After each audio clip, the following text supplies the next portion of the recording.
We're here in the media room inside Notre Dame Stadium. I'm Jack Nolan with Jack Swarbrick, who made a major announcement today about installing field turf in the stadium. I know this was not an easy decision. No, it wasn't. It's been at least a 3-year deliberation process, and we started from the planning perspective of, are there ways we can approach this to keep a grass field in there? And it was sort of disproving that hypothesis that we finally reached a point where we said we're going to have to make a switch. Now, how does this help the program? Well, I think it helps both the program and the university. It helps the program because it allows our student athletes to have a field that's reliable and that they know what the conditions will be. Importantly, it allows them to practice and play on the same surface, which has been a challenge, a little bit of a challenge for them. And finally, it allows them to be in the stadium on Friday. We may not do that every Friday, but Brian has wanted to do that, and this is a way that enables it, that allows it to happen. Now, obviously, Coach Kelly is a big supporter of this. How big a role did he play in the decision-making process? Not much. I mean, I sought his counsel early on, and I understood what his preference was. But as we've evaluated options, talked to people, got a million proposals in, he wasn't involved in any of that. I know you greatly respect tradition and often say you need to respect tradition, but you can't be paralyzed by tradition.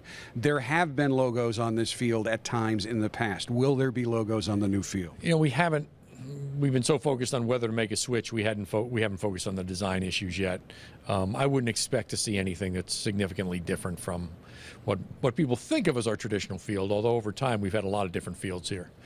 Does this have additional pluses for the university as a whole beyond the impact it has on football? Most definitely, and it's not incidental that this follows the announcement of the Campus Crossroads project, because that project is fundamentally about making the stadium more of a university asset on a year-round basis. If we're going to do that, that includes the playing surface. And so both my concerns about the impact of the construction on the field and the notion that we want to use the stadium more both supported this move. And certainly you've moved commencement there, and it's been a terrific move. Now every family member, friend can come and see commencement, but that takes a toll on the field as well. So this will help that. But will this also open the door possibly, and I'm sure it's been discussed, I've been asked this, there's a lot of great musical artists out there that could use a venue like this. Is that something that's been talked about? Well, certainly more use generally is possible. In truth, there are many fewer stadium acts than there used to be. So I don't know that the music opportunity is what it might have been years ago. But outdoor hockey, staging special events here, all possible. You made this announcement about 90 minutes ago, so I know it's early, and you've been here at the stadium the whole time. But I'm sure you're getting some reaction. What kind of reaction are you getting?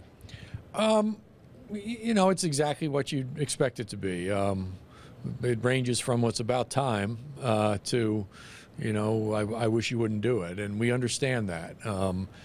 All I'd like our fans to understand is that we put a ton of time into this decision, consulted a lot of people, and did so again with the hope we could find a solution that would convince us that we could stay with grass. But ultimately, like Ohio State and like Michigan and like Wisconsin and like Nebraska, we reached a conclusion that we couldn't. You don't have that long a gap between graduation and the start of the season, so what does the installation timeline look like?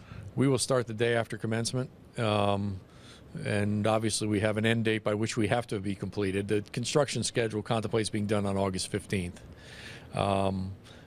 With a project like this, we're not sure what we'll find when we dig down. So you've got some flex time built into it. So I'm comfortable we'll get it done, but it'll take all the summer. Jack, thank you very much. My pleasure. Thank you. With Jack Swarbrick, I'm Jack Nolan, Fighting Irish Digital Media.